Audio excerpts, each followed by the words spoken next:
No one could have predicted this. Not the fans, not the legal experts, and definitely not Chrisean Rock herself. Just moments ago, a courtroom ruling landed like a thunderclap. Baby Junior, the center of her world, has officially been placed in foster care. The courtroom froze. No cameras were allowed inside, but insiders say the air was so heavy it felt suffocating. Silence swallowed the room. Then Chrisean stood, tears already streaking her face, hands trembling. Murmurs rippled through the gallery, and just as the judge began to speak, she collapsed, right there in the heart of the courtroom. Screams followed. Security surged forward. Her attorney stood paralyzed. The judge ordered the courtroom cleared. Outside, pure chaos. Protesters clashed, paparazzi swarmed, supporters chanted her name. The legal system had spoken, and the world wasn't ready for the fallout. But what truly went down behind those sealed doors? What damning evidence tipped the scale? And who in the shadows is quietly celebrating this devastating blow? This isn't just a custody battle anymore. It's a full-blown war. And Chrisean? She's not backing down. She's ready to pull back the curtain on everyone. To understand how we ended up here, how one of the most fiercely devoted celebrity moms watched her child taken by the state, you have to rewind. It wasn't sudden. It was a storm brewing for months. It started with volatile live streams, yelling, tears, explosive arguments, and in the middle of it all, a child barely a year old. Born into a life of courtrooms, chaos, and constant cameras. Fans still remember the early days, Chrisean, beaming, holding her baby close, repeating like a vow, "I got him, he mine, he's everything." On the surface, everything seemed fine. Chrisean kept saying Baby Junior was safe. But behind the scenes, things were unraveling, fast. It began quietly. A few CPS reports here and there, whispers from worried neighbors, screenshots from live streams showing Junior in chaotic, unstable settings. Then came the anonymous tips. Strange sounds, erratic behavior, and environments no child should be in. And then, the motel. One anonymous call changed everything. Authorities rushed to a secluded roadside motel where Chrisean and her baby were found alone. No security, no team, just a mother, drained, distressed, and clearly not okay. Officers escorted her out. CPS took Baby Junior in for a wellness check. At first, it seemed like a bump in the road. Chrisean went online in tears, insisting it was all being blown out of proportion. She said she was exhausted, not dangerous. That the system was targeting her not because of what she did, but because of who she is. Her fans rallied immediately. Chrisean trended for 3 straight days. Stars like Summer Walker and Cardi B reposted her messages, showing public support. But the system? It wasn't convinced. CPS had more than rumors. They had evidence, video clips, police statements, first-hand accounts. The case was real. And then came the bombshell. Blueface's mother, Carlissa, submitted a sworn statement to the court.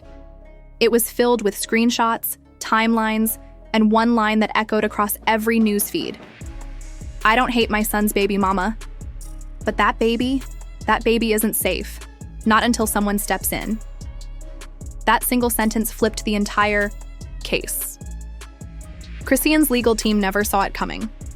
Carlissa, who had clashed with Chrisean publicly for months, had just triggered an emergency custody hearing, and the court wasted no time. Within 48 hours, Chrisean was served. She had to appear before a judge, her son's future hanging in the balance. Cameras weren't allowed, but leaks from inside the courtroom spilled out fast. It was standing room only.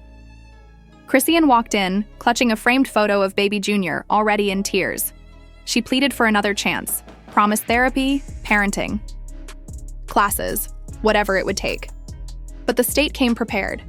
They were armed with documentation, footage, police reports, undeniable proof that this wasn't just a misunderstanding. Then came the video. A grainy, secret recording, allegedly, captured by motel staff. In it, Chrisean is seen yelling into the hallway, her voice raw and panicked. Behind a closed door, Baby Junior can be heard crying. The clips spread like wildfire through official channels. But the true blow came next, a recorded phone call. Chrisean's voice trembled as she spoke to an unnamed friend. Sometimes I just want to leave. Just drive. Just me. I love him. But I can't breathe anymore. Those words shattered everything.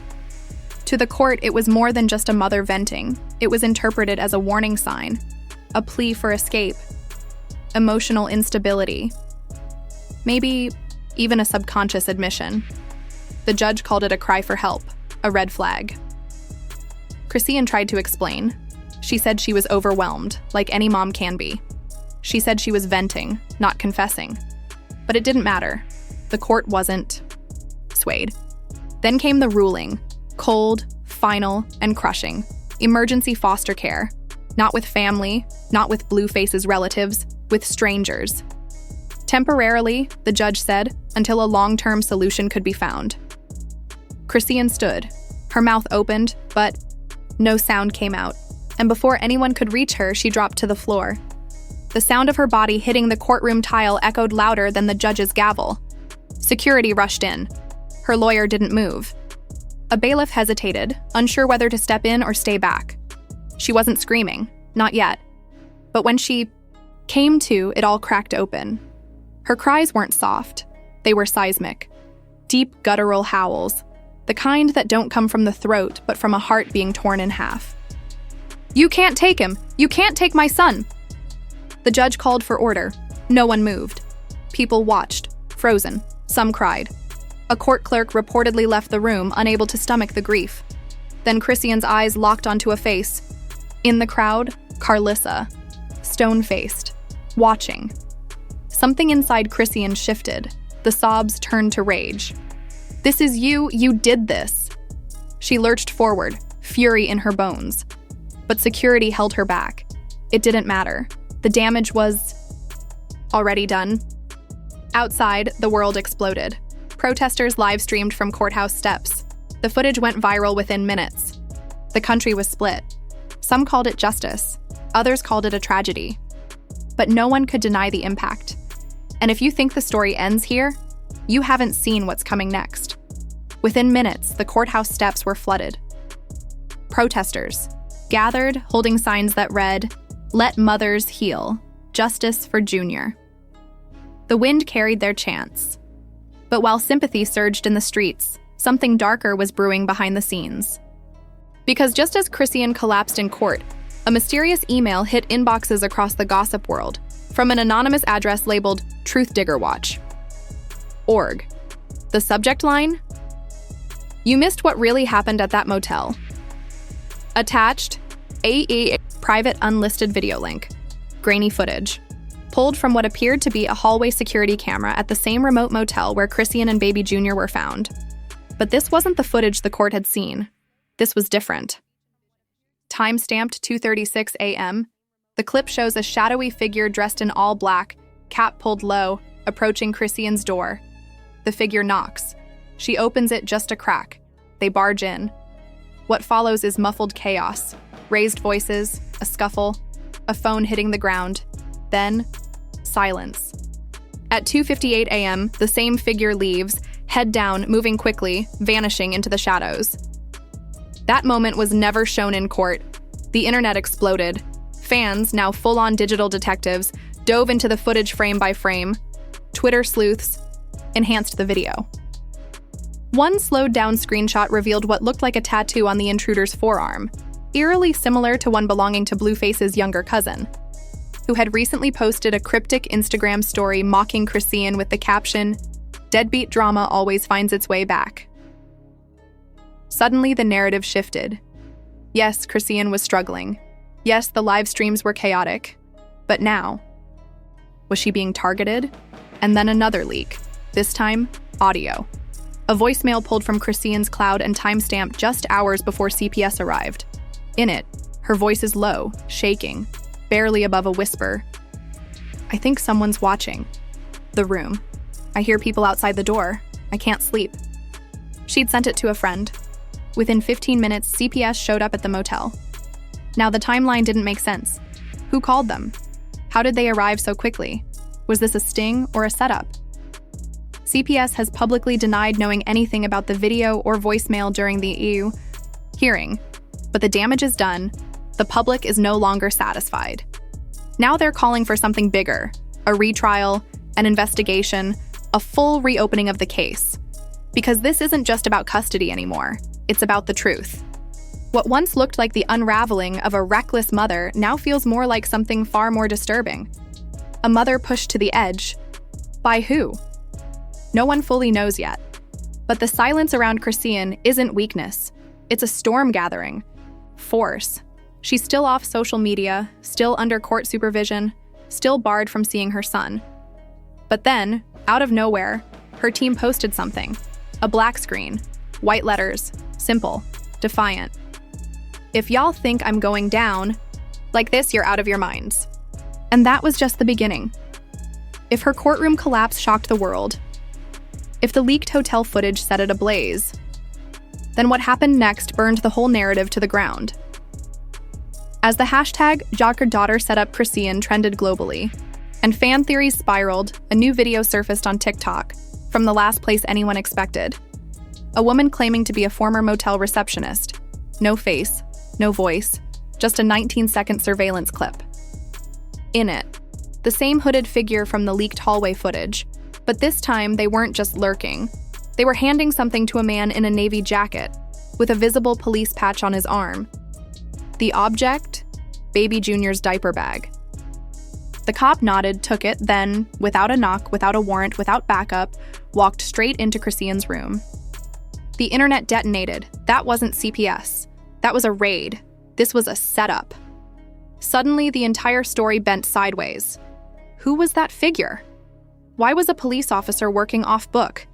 And why hadn't this footage been presented in court? And then, the final blow.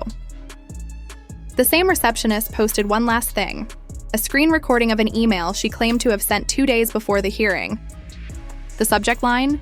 Unmarked officer activity at Motel 6 involving mother and infant. In the email, she warned CPS that a suspicious man had been hanging around Chrisean's room late at night. No reply, no follow-up. And then, the woman disappeared, deleted. Her TikTok vanished from the internet. Just like that, the timeline was broken. Theories took off. Fans began mapping every minute. Who knew what, and when? Who sent CPS that night? Was the officer even legit? And what else might be buried? Because now, this isn't just a custody case. It's a cover-up. And the fight for Baby Junior is about to drag everyone into the light. In the 48 hours leading up to the CPS raid, the red flags were there. Subtle, scattered like breadcrumbs. No one noticed until it was too late. A phone call Chrisean placed to Blueface's former manager, never answered. A cryptic DM to her sister that simply read, "If something happens to me, know who did it." And a missed FaceTime at 2:39 a.m. Exactly 3 minutes after that shadowy figure slipped into her motel room. Haunting, calculated, chilling. While the internet frantically tried to piece together the timeline, Chrisean was doing the same. Then, at 9:03 p.m. last night, everything changed. She went live. No glam, no filter, swollen eyes, a quiet hotel room in the background, and one line that cut through the noise like a knife. They're not trying to protect Baby Junior. They're trying to erase me. For 12 straight minutes, she laid it all bare. She spoke of threats, of people close to her being paid off, of trust betrayed from within her circle. She didn't name names, but every word had weight. They knew I was alone. They knew I was tired. They waited till I broke, and then they pounced. Then came the bombshell. I never gave them my location. Someone tracked me through my phone, and I know who gave them access. Her voice cracked, but she didn't stop. Someone close to me. Someone I trusted. Told them everything. Leaked my voicemail. Recorded me without my knowledge. And that person, she looked down. Her hands trembled. Tears welled. That person was in the courtroom when they took my son. Boom.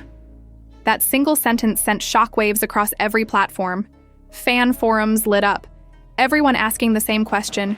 Who was in that courtroom? The obvious guess, Carlissa, Blueface's mom. But that felt too easy. Others pointed fingers at a former friend, someone who recently unfollowed Chrisean on Instagram. Maybe.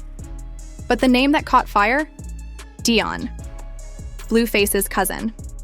Why him? Because just minutes before Chrisean's livestream ended, Dion posted. Just when the story seemed like it couldn't get any more explosive, Dion posted a cryptic message. Truth always hits harder when it's televised. He deleted it within seconds.